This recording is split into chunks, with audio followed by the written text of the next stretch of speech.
কাছে বেশ কিছু টাকা ধার নিয়েছিল। তো বেশ কিছুদিন হয়ে গেছে, গোপাল কিছুতেই সেই টাকা ফেরত দিতে চাইছিল না।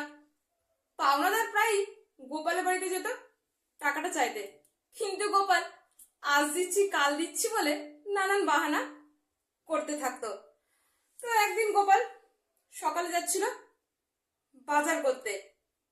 তো সেই পাওনাদার গোপালকে দেখে রাস্তা আটকায়, আর দুদিনের মধ্যে যদি আমার পাওনা টাকা না মিটিয়েছো, আমি তোমার শ্রাদ্ধ করে ছেড়ে রেখে দেব, বুঝলে বাছাধন?